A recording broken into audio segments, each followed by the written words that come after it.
ayun na nga, mga nubwit. So, kita nyo naman, kasama ko si Papa Jesus dyan. Pero ibang bike yung dala niya.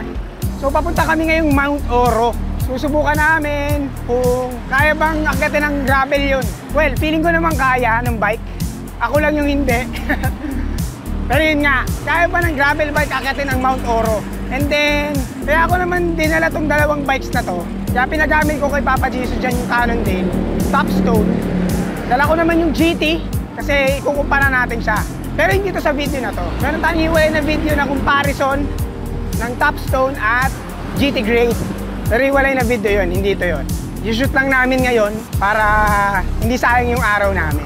Pero yun nga, makikita nyo in action yung dalawang bikes kung capable ba sila sa mga ganitong daan.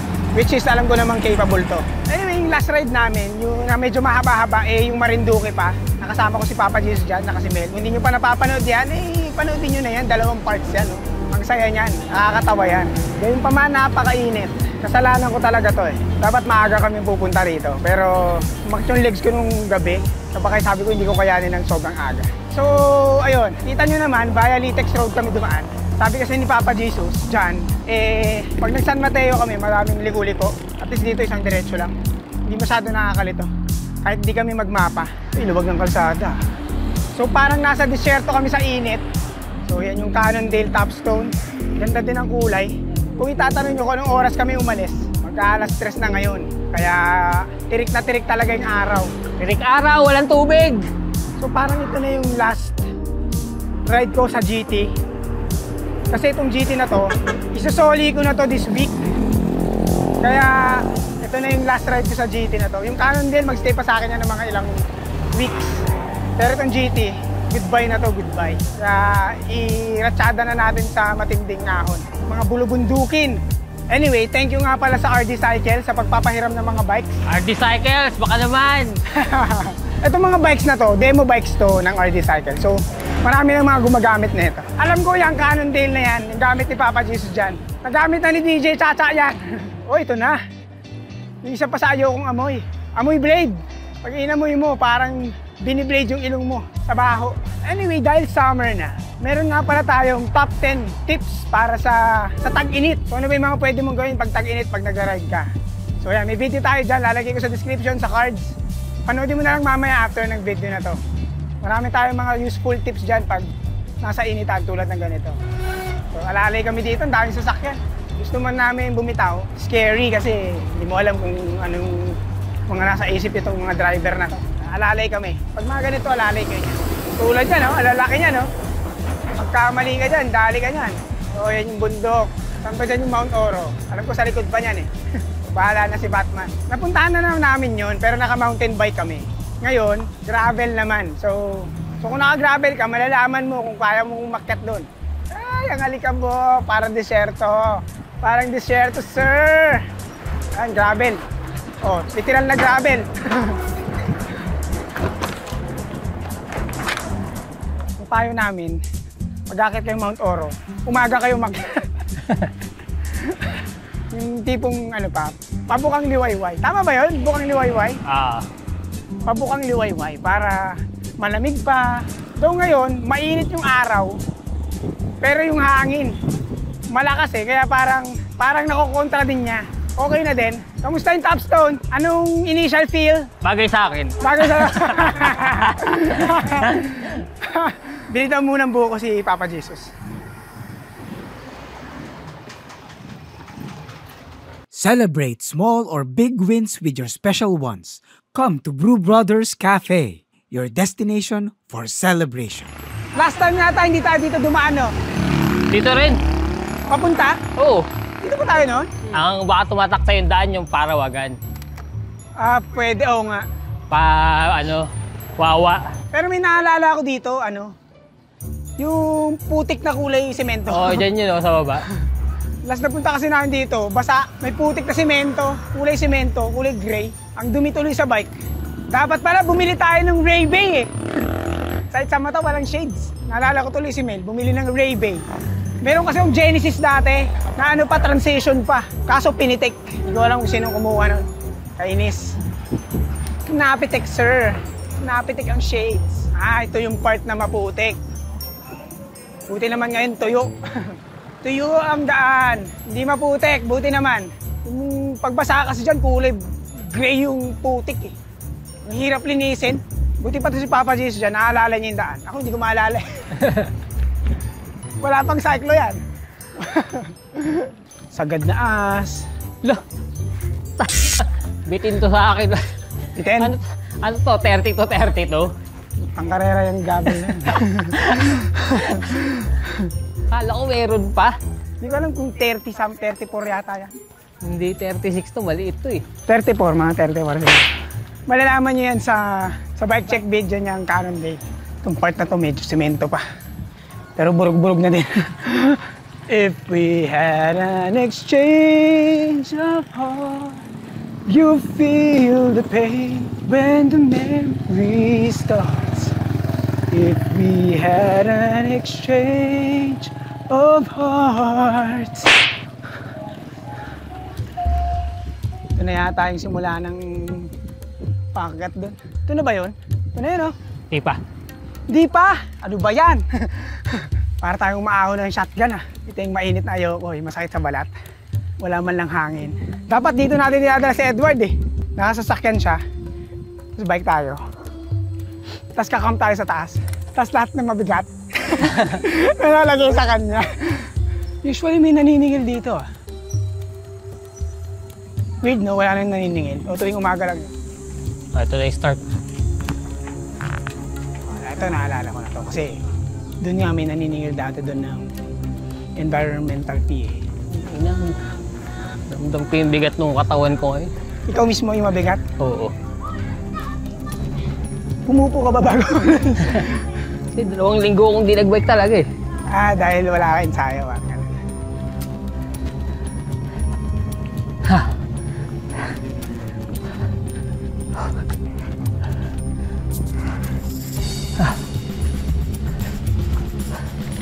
Ito.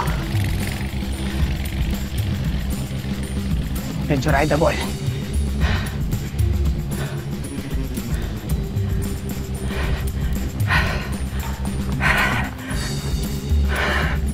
Saan na ba? Yeah.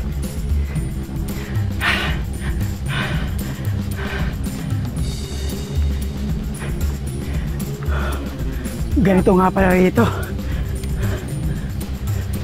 Tagal ko na kasing hindi nakapunta rito.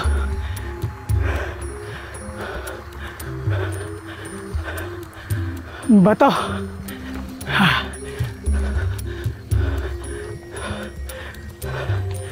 Grabe naman sir. Ang mga bato.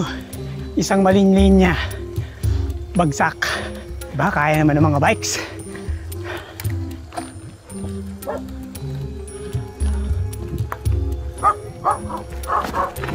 May halo-halo.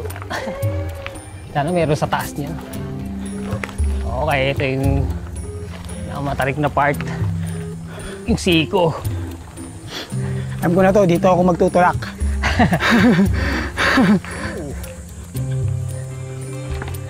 Wow, dumudulas na.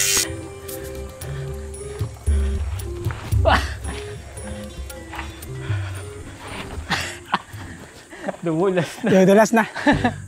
Kaya to, kung malakas tayo. Yun lang.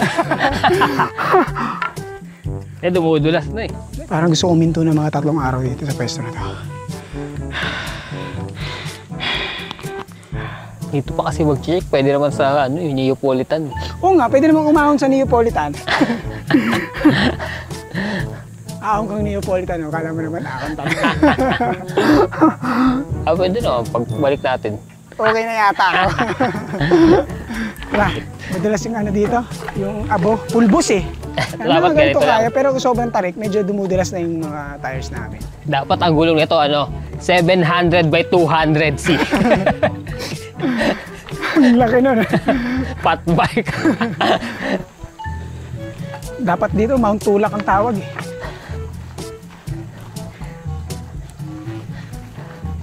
Uy, uy. Na, good save. Buti na, sanay ako sa drop bar. Kala mo naman eh. Kala mo mga drop bar ngayon talaga. lang ako gumamit ng drop bar. Yan. So may mga tulak parts. Papa Jesus dyan, malakas yan eh. Ako tulak lang saglit. Feeling ko nahihilo ako sa init. Ayan, medyo malilim. Medyo malilim.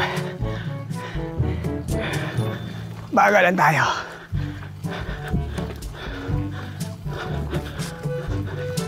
Ang bato dito. Kumakain na si Papa Jesus dyan ah.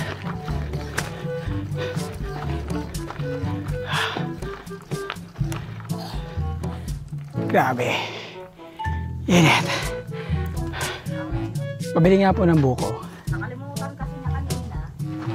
Ano ba? Buko ba tayo o Pilsen? May Red Horse din pala.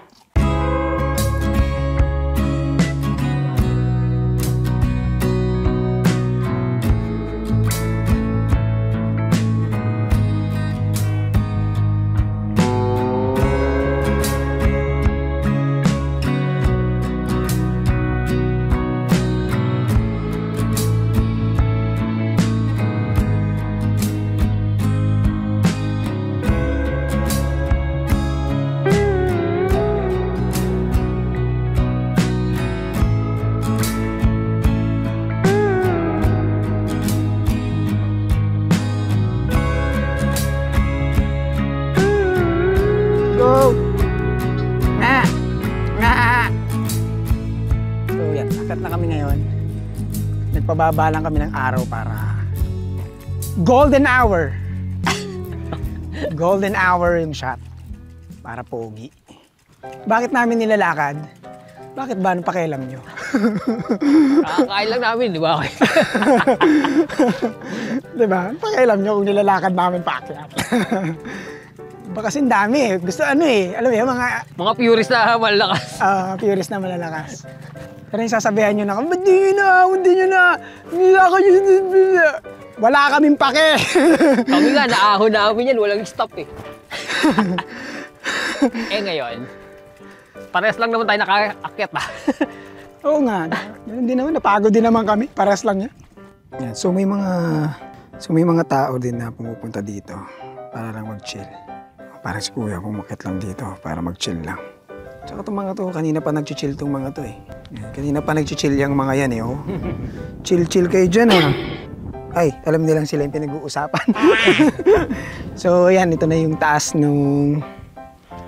Ano ba to? Ito yung mismong Mount Oro eh. Ganda ng buwan, shit. Ang galing nga, no?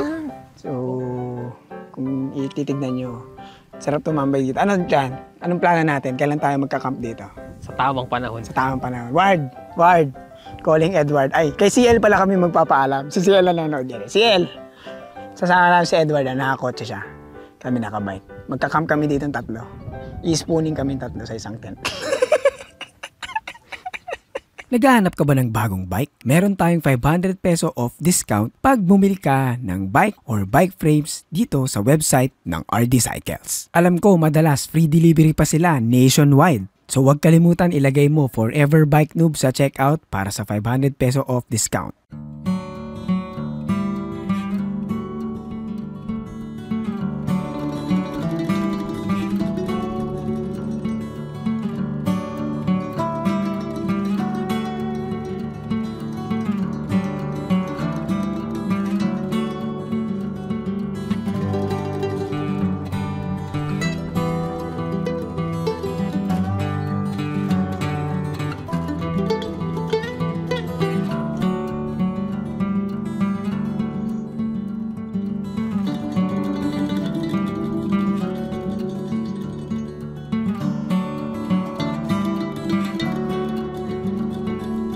Pang-cans daw yung shot.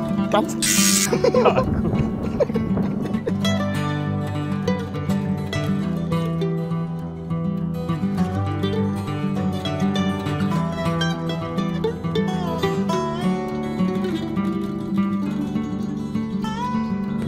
So, yan. Ito na. Baba na kami. Ganda nga na shot, na-aksidente na tayo.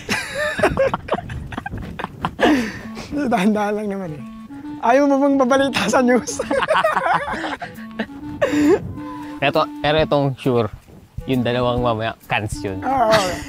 Pero magtito eh. Talaga ba? Oo, tito yung tawag niya eh. Dito pa, hapon tayo mamaya, tito.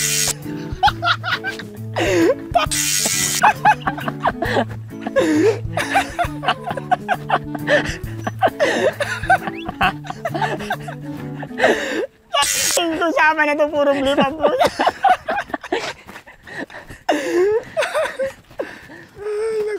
So, lakad-lakad lang tayo kasi baka mabalita tayo sa news. Mahirap na. Kung mountain bike to, easy to. Pero, huwag nating isugal. Tsaka hindi natin mga bikes. Baka masemplang at magasgasan. Anyway, daan-daan ang pagbaba dahil mabato. Babato at manipis ang gulong! Oo. Kaya naman, pero sabi ko nga kanina, huwag isugal. Baka mabalita sa news. Oo ba? Yan yung sinabi ko kanina. Para di tayo mabalita sa news. Naglambot ako ng konti sa gulong para hindi dumulas-dulas. Mas okay ah. Ang dulas! Oh, medyo pulbo.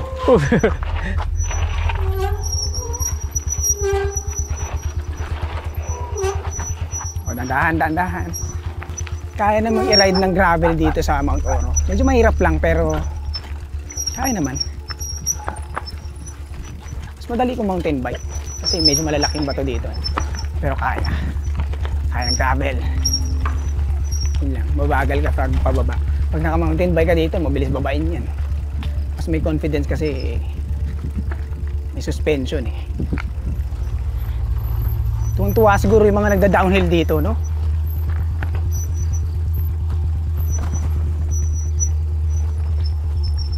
Ay, sa wakas kalsada na.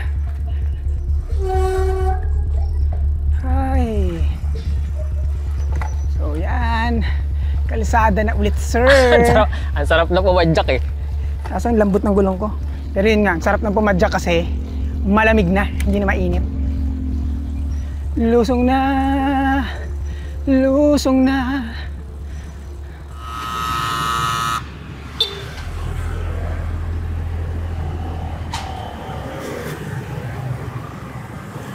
This video is brought to you by Pretty Petty the Podcast, ang podcast na nagbibigay opinyon na hindi nyo naman hinihingi. Kung gusto mong matawa at matuto, punta ka lang sa description for the Spotify link. So, ayun. Nag-enjoy naman kami sa ride. In fairness, mas okay na pumunta kami ng hapon. Kasi mas maganda yung shots na nakuha namin. And then, kaya naman ng gravel umakyat doon. Medyo mas mahirap ng konti kumpara sa mountain bike, pero kaya naman. Birthday month pala ni Papa Jesus dyan. Batiin nyo siya sa comment section kung nakaabot ka sa part na to. Pero pag na-upload ko to, baka tapos na yung birthday niya. Pero yun nga, birthday month ni Papa Jesus dyan. Hindi December 25. March talaga siya. So ayun, ako nga pala si Nat at kasama ko si Papa Jesus dyan na nagpapaalalang manatiling bike ng babang para tuloy-tuloy lang ang pasok ng Kalaman! Paalam!